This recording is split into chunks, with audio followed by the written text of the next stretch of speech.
Morning friends, चलिए start करते हैं। मध्यकालीन भारत में होने वाले आक्रमण का ये सेकंड पार्ट है। पिछले वीडियो में मैंने अरबों के आक्रमण के बारे में बताया था, तो वहाँ से 2 क्वेश्चन रह गए थे। वीडियो कंप्लीट नहीं हो पाई थी, वीडियो बंद हो गई थी, तो उसको मैं यहाँ कंप्लीट कर दे रही हूँ। तो देखते हैं पहला क्वेश्चन क्या है कि कलीला व दिमना क्या। तो कलीला व जो दिमना है ये पंचतंत्र का अरबी अनुवाद है। क्या है? पंचतंत्र का अरबी अनुवाद है। नेक्स्ट है कि कासिम ने किसका नाम सोने का नगर रखा था। कासिम यानी कि मोहम्मद बिन कासिम ने किसका नाम सोने का नगर रखा था। तो ये मुल्तान का नाम सोने का नगर रखा था, मुल्तान का। ठीक है।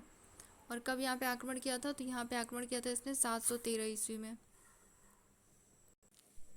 अरबों के आक्रमण के बाद आते हैं तुर्क। तो चलिए तुर्क के बारे में देख लेते हैं। पहला क्वेश्चन है कि गजनी साम्राज्य की स्थापना किसने की थी। तो गजनी साम्राज्य की जो स्थापना की थी वो अलप्तगीन ने की थी 962 ईस्वी में। किसने किया था? अलप्तगीन ने। ठीक है। नेक्स्ट क्वेश्चन है कि भारत पर आक्रमण करने वाला पहला तुर्क कौन था। तो पहला जो तुर्क था वो सुबुक्तगीन था। ये अलप्तगीन का गुलाम था और इसने जयपाल को पराजित किया था। ठीक है। और नेक्स्ट क्वेश्चन है कि महमूद गजनवी ने भारत पर प्रथम आक्रमण कब किया था। तो महमूद गजनवी ने जो भारत पर प्रथम आक्रमण किया था वो 1000 ईस्वी में किया था। और आपको मालूम ही होगा कि ये बहुत ही इंपॉर्टेंट क्वेश्चन हमेशा एग्जाम में पूछता है। तो वो शासक कौन था? तो शासक जयपाल था, जिसको इसने पराजित कर दिया था। तो इसकी पराजय से विक्षुब्ध होकर जयपाल ने 1001 ईस्वी में आत्महत्या कर लिया था। ठीक है। नेक्स्ट क्वेश्चन है कि महमूद गजनवी कौन था। तो ये सुबुक्तगीन का पुत्र था, जो कि 998 ईस्वी में गद्दी पे बैठा था। अब आपके दिमाग में ये आ रहा होगा कि जबकि सुबुक्तगीन जो कि अलप्तगीन का गुलाम था, तो वो गद्दी पे उसका पुत्र कैसे बैठ गया। तो मैं आपको बता दूं कि सुबुक्तगीन ने यामनी वंश की स्थापना की थी, यामनी वंश की। और वहाँ पे गजनी की राजगद्दी पे बैठा था। तो उसका ये पुत्र था महमूद गजनवी, जो कि 998 ईस्वी में गद्दी पे बैठा था। और इसने शासन कब तक किया? तो इसने 1030 ईस्वी तक शासन किया। तो अगर मान लो महमूद गजनवी का शासन पूछता है तो 998 से 1030 ईस्वी तक है। ठीक है। और भारत पर आक्रमण करने वाला पहला तुर्क कौन था? तो सुबुक्तगीन है। नेक्स्ट है, देखो आ गया ना यहाँ पे। नेक्स्ट है कि यामनी वंश की स्थापना किसने किया था। तो यामनी वंश की जो स्थापना किया था वो सुबुक्तगीन ने किया था। किसने किया था? सुबुक्तगीन। यामिनी वंश सुबुक्तगीन ने किया था। ठीक है। नेक्स्ट क्वेश्चन कि महमूद गजनवी ने भारत पर, हाँ ये तो हो गया। और अब ये क्वेश्चन है कि सुबुक्तगीन ने यामनी वंश की स्थापना कब किया था। तो 977 ईस्वी में इसने यामनी वंश की स्थापना की थी और गद्दी पे बैठा था। कब बैठा था? 977 ईस्वी में। इसका पुत्र महमूद गजनवी कब बैठा था? ये 998 ईस्वी में बैठा था। नेक्स्ट क्वेश्चन है कि सर्वप्रथम सुल्तान की उपाधि धारण करने वाला मुस्लिम शासक कौन था। तो सर्वप्रथम सुल्तान की जो उपाधि धारण करने वाला मुस्लिम शासक था वो महमूद गजनवी था। कौन था? महमूद गजनवी। अब देखो, जैसे कि मैंने पिछली वीडियो में बता दिया आपको, वो वीडियो मैंने पहले कंप्लीट करा दिया बाबर का। तो एक क्वेश्चन ये भी पूछता है कि सबसे पहले दिल्ली सल्तनत का ऐसा कौन सा शासक था जिसने सुल्तान की उपाधि को छोड़कर सबसे पहले बादशाह की उपाधि धारण की। तो वो बाबर था।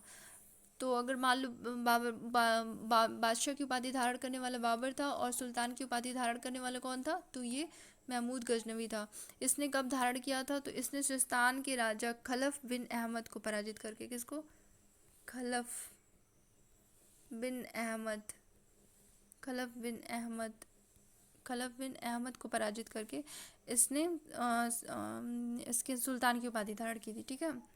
नेक्स्ट क्वेश्चन है कि महमूद ने 1000 ईस्वी से 1027 ईस्वी तक भारत पर 17 बार आक्रमण किया। यह किसका कथन है? तो ये जो कथन है सर हेनरी इलियट का है। किसका? सर हेनरी इलियट का। देखो इस क्वेश्चन में ना बहुत से क्वेश्चन छुपे हुए हैं। जैसे मान लो ये भी पूछ सकता है कि महमूद गजनवी ने भारत पे कब से कब तक आक्रमण किया था। तो 1000 से लेकर 1027 ईस्वी तक है। ठीक है। और ये कितनी बार आक्रमण किया? तो यहाँ पे 17 बार आक्रमण किया भारत पे। 17 बार आक्रमण किया है। और इसके बारे में किसने बताया? तो सर हेनरी इलियट ने बताया। ठीक है। नेक्स्ट क्वेश्चन है कि 1025 ईस्वी में महमूद गजनवी का सर्व प्रसिद्ध आक्रमण कौन सा था। तो ये जो इसका सर्व प्रसिद्ध आक्रमण था वो सोमनाथ मंदिर, जो कि गुजरात पे, यहाँ से इसने बहुत ज़्यादा धन लूटा था। तो इसका ये क्वेश्चन 2 तरह से आप देख सकते हो कि महमूद गजनवी का सर्व प्रसिद्ध आक्रमण कौन सा था। तो सोमनाथ मंदिर का आक्रमण था, सोमनाथ। और दूसरा ये कि महमूद गजनवी ने सोमनाथ मंदिर पर आक्रमण कब किया था। तो 1025 ईस्वी पर किया था। अब देखो इसके बारे में ये कहा जाता है कि किसी किसी बुक में बोलते हैं कि ये इसका 16वां आक्रमण था, और किसी बुक में कहते हैं कि ये इसका 15वां आक्रमण था। ठीक है। और लास्ट आक्रमण जो था वो जाटों के विरुद्ध था, 17वां आक्रमण था। तो नेक्स्ट क्वेश्चन है कि सोमनाथ के आक्रमण के समय गुजरात का शासक कौन था। तो सोमनाथ के आक्रमण के समय जो गुजरात का शासक था वो भीम प्रथम था। कौन था? भीम प्रथम। भीम प्रथम। सोमनाथ मंदिर पे जब महमूद गजनवी ने आक्रमण किया था तो शासक भीम प्रथम था। नेक्स्ट क्वेश्चन है कि महमूद गजनवी का भारत पर अंतिम आक्रमण कौन सा। तो भारत पर जो इसका अंतिम आक्रमण था वो जाटों के विरुद्ध 1027 ईस्वी में था। जाटो यानी कि खोखर, ये इसका 17वां आक्रमण था, 17वां। ठीक है, जाटों के विरुद्ध। नेक्स्ट क्वेश्चन है कि महमूद गजनवी के आक्रमण के समय कश्मीर में कौन शासन कर रहा था। तो महमूद गजनवी के आक्रमण के समय कश्मीर में रानी दिद्दा शासन कर रही थी। कौन शासन कर रही थी?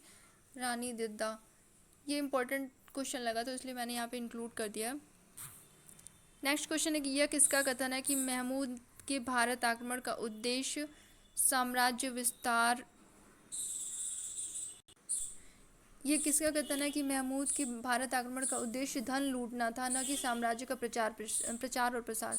तो ये इरफान हबीब का कथन था। किसका कथन था? इरफान हबीब का। इन्होंने कहा है कि इसने जो भारत पर आक्रमण किया था वो धन लूटने के उद्देश्य से किया था, न कि इस्लाम पर प्रचार प्रसार के लिए। ठीक है, तो ये ध्यान रखना कि इरफान हबीब का कथन था कि इसने महमूद गजनवी पे जो भारत पे आक्रमण किया था वो धन लूटने के उद्देश्य से किया था, इस्लाम के प्रचार प्रसार के लिए नहीं किया था।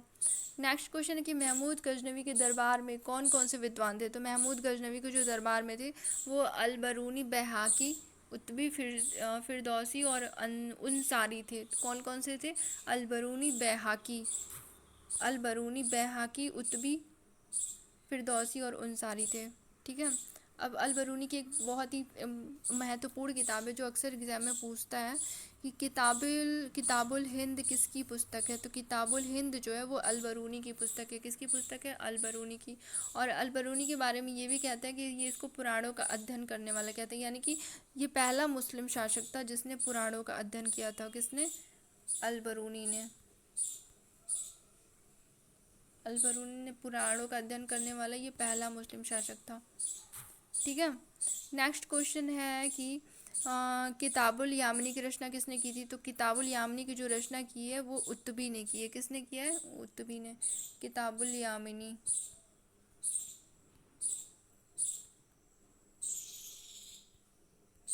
किताबुल यामिनी की रचना किसने किया? उतबी ने किया, उतबी। ठीक है। राइटिंग थोड़ी सी इस पर गड़बड़ हो रही है फ्रेंड्स, मेरी राइटिंग वैसे भी गड़बड़ है तो आप उस पर ध्यान मत दीजिएगा।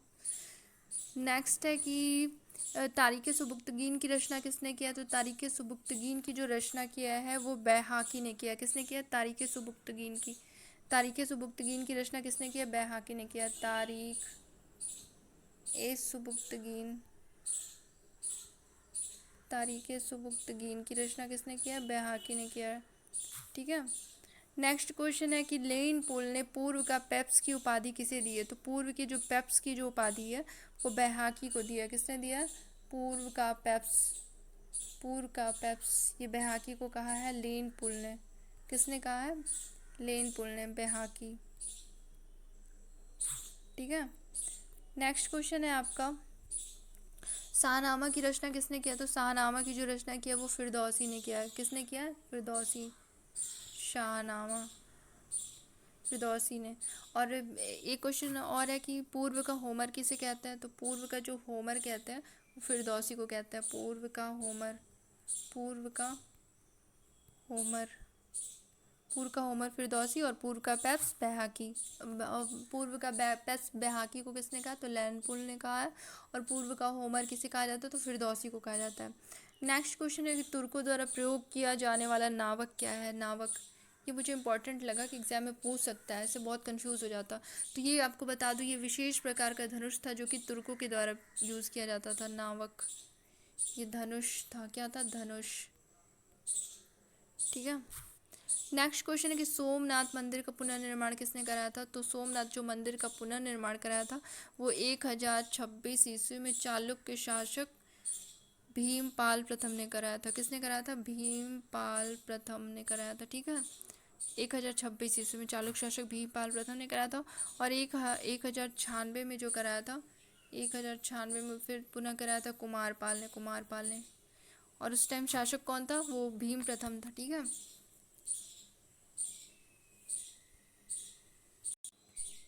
नेक्स्ट क्वेश्चन है कि सोमनाथ, ये तो हो गया। नेक्स्ट क्वेश्चन है कि बुद्ध शिकन या मूर्ति भंजक किसे कहा जाता है? तो बुद्ध शिकन या मूर्ति भंजक ये महमूद गजनवी को कहते हैं। ठीक है, नेक्स्ट क्वेश्चन है कि लाहौर में गजनवी वंश का अंतिम शासक कौन था? तो लाहौर में जो गजनवी वंश का अंतिम शासक था वो खुसरो मलिक था। कौन था? खुसरो मलिक। हालांकि ये क्वेश्चन इतना इंपॉर्टेंट नहीं है, लेकिन आगे का समझने के लिए मैंने यहाँ पे इंक्लूड कर दिया। अब इसके बारे में ये कहा जाता है कि इसको मोहम्मद गोरी ने कैद करके 1192 में इसकी हत्या कर दी थी। और मोहम्मद गोरी इसके बाद जो शासन आता है वो गोरी का आता है। तो महमूद गजनवी का जो गजनवी वंश का अंतिम शासक कौन था? ये खुसरो मलिक था। और 1192 में इसकी मोहम्मद गोरी ने हत्या कर दी। तो फ्रेंड्स, ये हो गया आपका तुर्कों से। अब इसके बाद मैं मोहम्मद गोरी का स्टार्ट करूँगी। अगर आपको वीडियो अच्छा लगेगा तो लाइक और शेयर करिएगा। थैंक यू, अपना ख्याल रखिएगा।